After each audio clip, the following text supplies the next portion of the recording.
America, our daily show that airs at 5:30 Eastern, 90 minutes daily. And one of the big contributors to NASCAR America, Parker Kligerman, who always gives us great insight. Gets into the simulator and takes us around the track like he did on Thursday around this Talladega racetrack. He was getting ready for the race that he's going to be running, which, by the way, will be the NASCAR Camping World Truck Series race from Talladega.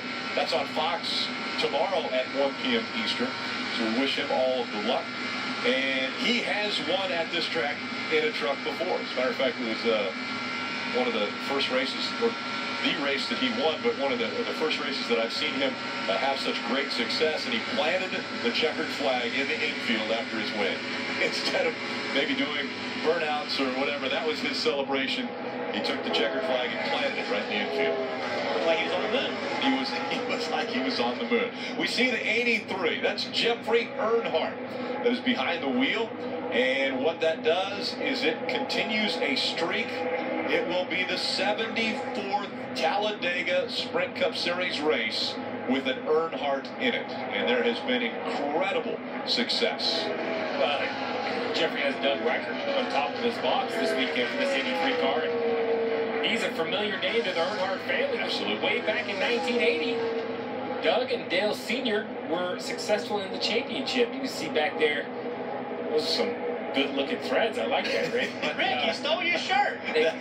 Very similar to what we saw at Darlington earlier. But Doug is one of the youngest crew chiefs to ever win a Sprint Cup championship back in 1980 with Dale Sr. And again, Jeffrey Earnhardt will be driving the 83. That was the great thing that because Dale Earnhardt Jr. not running, but will be joining us for portions of the race on Sunday. He wouldn't be in this race, so that means that we have to have an Earnhardt on the track, and it ended up being Jeffrey Earnhardt. He's got to wear a tie, though. Should we ask him to shave? It's going to be fun having Dale Jr. in the booth. You know, a guy that's had so much success on this racetrack.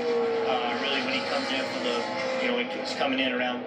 I'm not sure what time it's coming. When he comes, it's going to be fun to have him on those few segments where we can really have a guy that knows what he's doing, and explain to us what we're seeing. It's going to be exciting to have him on. He'll be on the broadcast about 2 o'clock. Is that okay?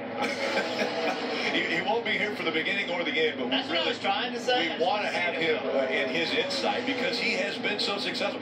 As far as active drivers go, he's the winningest driver at this racetrack. Let's just be honest. He's texted me everything I'm doing wrong during the day. So instead of texting it, I'm going to open up the mic and tell him, all right, you go. Show us how to do it. But seriously, you talk about a perfect track for him to come and explain what we're seeing on the racetrack. This would be it. As his crew chief, he always amazed me, some of the moves he made here at Talladega. We talked about Brad Keselowski having a car that looked like it didn't need any help.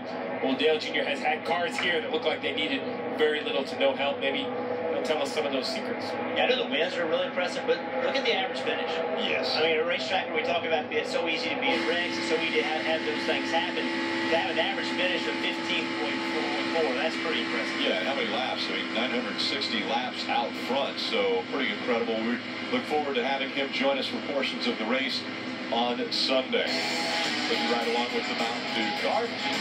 Let's take a look at the top speeds from Talladega. Greg Biffle from the fastest lap here at Talladega.